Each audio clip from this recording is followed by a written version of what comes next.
This JPEG sold for more than $3.5 million just the other day. Now, I'm not talking about to some trust fund kid. I'm talking about to the one and only Gary V. Not only that, artists like People was able to sell his painting for more than $69 million earlier this year. Now, to understand this whole gold rush movement that we're in right now and how you can take advantage of it, we have to understand three big letters: NFT. In this video, I'm going to be explaining what is NFT and why it's here to stay and how you can get involved as well. So make sure you guys stay until the end. Hello friends, my name is Wilson, your friend in helping you understand more of the crypto space and NFTs. If you want to get in on this movement and to understand this industry a little bit more, then make sure you guys subscribe along the journey. Now, without further ado, let's dive right in.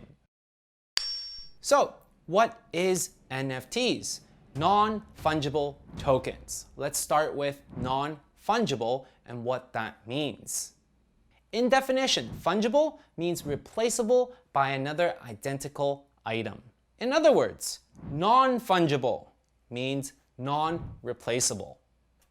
For instance, when you go to a restaurant, you're thirsty and you order a can of Coke. Now, when they give you a can of Coke, you wouldn't care which kind of Coke you get. You wouldn't care if you get this one or you get this one. It's the same Coke and they make millions of these every single day. By definition, the can of Coke, it is fungible, it is replaceable. As long as you get a can of Coke, it is worth the same to you. Now let's talk about a different can of Coke. This can of Coke is created wrong and it's a defect by the factory. This can of Coke is created for the Brazil FIFA Cup in 2014 and was never released to the public. It is one of its kind. This is unique and irreplaceable. Meaning that if I go to any restaurant, any grocery market, I would not be able to get my hands on this can of Coke. And that's the reason why this can of Coke, it is non-fungible, non-replaceable. It is the one and only in the world. There's significance to it, there's a story behind it, and that's the reason why it is worth more than $280,000. Everything in our economy is either fungible or non-fungible.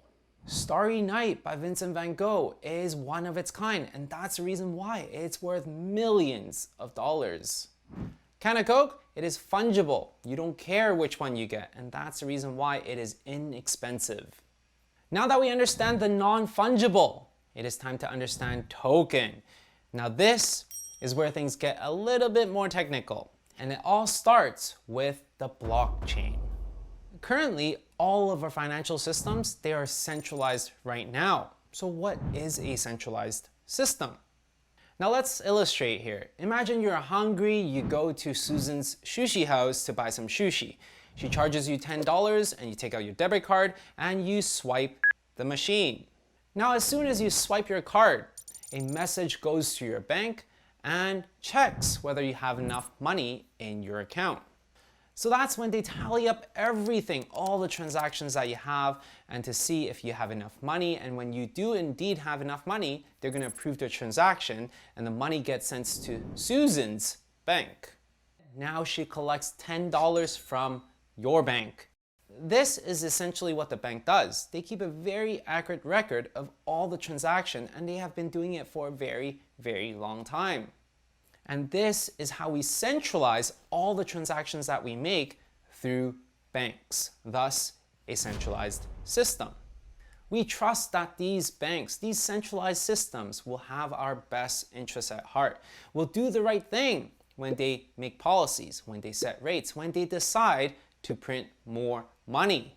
Now with the rapid advancement in technology and our desire to always become more efficient, and the rise of uncertainties of whether these banks, these centralized institutions, truly have our best interests at their heart. And that's the reason why the blockchain has been invented. So what is the blockchain? So now instead of the banks facilitating the transactions, the whole transaction happens publicly on the internet. Same example, I'm hungry, I want to order some sushi, and Susan charges me 10 crypto coins for my meal. Now I swipe my crypto card and the transaction goes on this public record. We're on a bunch of people's computers around the world where they're always keeping track of every single transaction, always. So now they check this public record to see if indeed I do have that 10 crypto coin in my wallet. The transaction now gets the stamp of approval and now is logged on this public record where everyone agrees this as the new truth. Now the key differentiator of the blockchain is that instead of a few institutional banks dealing with all the transaction, now the public record is being set by a bunch of different people around the world to verify my transaction. Now this is what everyone calls decentralized. Now I know you must have a ton of questions. Who are these people? How do they verify the transaction? What if someone goes rogue and sends all my money to Susan? Well, for the sake of this video, for the sake of understanding NFTs, we want to keep it simple. But if you want to learn more about blockchains and if you're interested on how it works, we cover it in this video, so definitely go check it out. So what does blockchain, public records, have anything to do with pixel art selling for more than $3.5 million? Now imagine for just a second, instead of me buying sushi, I've decided to buy art. I want to buy this beautiful ape from David for 50,000 crypto coins. Now when I put the transaction through, all the blockchain cares about is whether I have 50,000 crypto coins in my wallet. So now what happens is that a bunch of computers all around the world, they crawl through this public record to see whether I have enough funds, whether I have 50,000 crypto coins. And clearly I do. Now at the same time, on David's end, the bunch of computers, they crawl through his wallet to see whether he does indeed have the ape, the piece of art that he claims, which is then verified by a digital certificate to ensure that it is indeed the real thing. This is also known as the token. Now that both sides have the crypto coins and the token, the transaction has been approved and processed. Now it is written on this public record to indicate that David now has 50,000 crypto coins and I have this new beautiful piece of art. NFTs, non-fungible tokens. So now the big question, is NFT here to stay?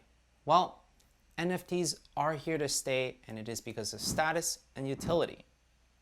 A quick exercise with you guys. This watch is worth 10 bucks. This watch, tens of thousands of dollars. Same utility, tells the same time. Just because you wear a Rolex doesn't give you more time. But why can the Rolex sell for tens of thousands of dollars? Status. And that is the reason why NFTs are here to stay. If you guys want to learn more about the human psychology and how and why NFTs are here to stay, definitely check out this video. Now that you understand NFTs and that it's here to stay and you want to get started, but you don't want to risk all your hard-earned money, how should you get started with NFTs? First, do your research and follow the influencers on Twitter. This is a very interesting space because a lot of influencers on Twitter, they give out a ton of valuable information. So definitely go and follow them. What I would do is type in hashtag NFTs, NFT art, and start browsing through the different types of people that are on Twitter talking about NFTs and follow everyone that you can in this space so you can learn more.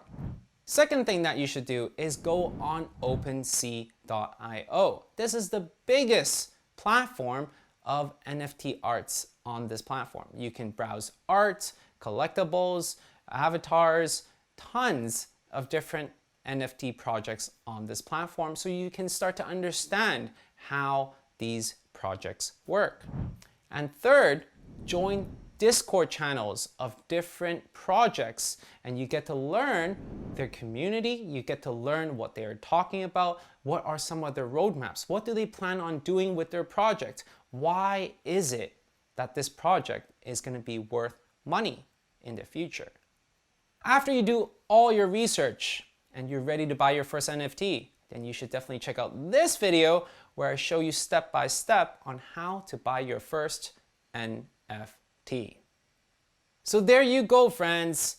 What is NFTs, why it's here to stay, and how you can get started. I really hope you enjoyed this video. If you guys do, make sure you guys smash the like button because that's just gonna help me know that this is the type of content that you enjoy. And as always, if you guys have any feedback, any questions you have in this industry, in this field, then definitely leave it in the comment section below because I'd love to know. Otherwise, I'll see you guys in the next video.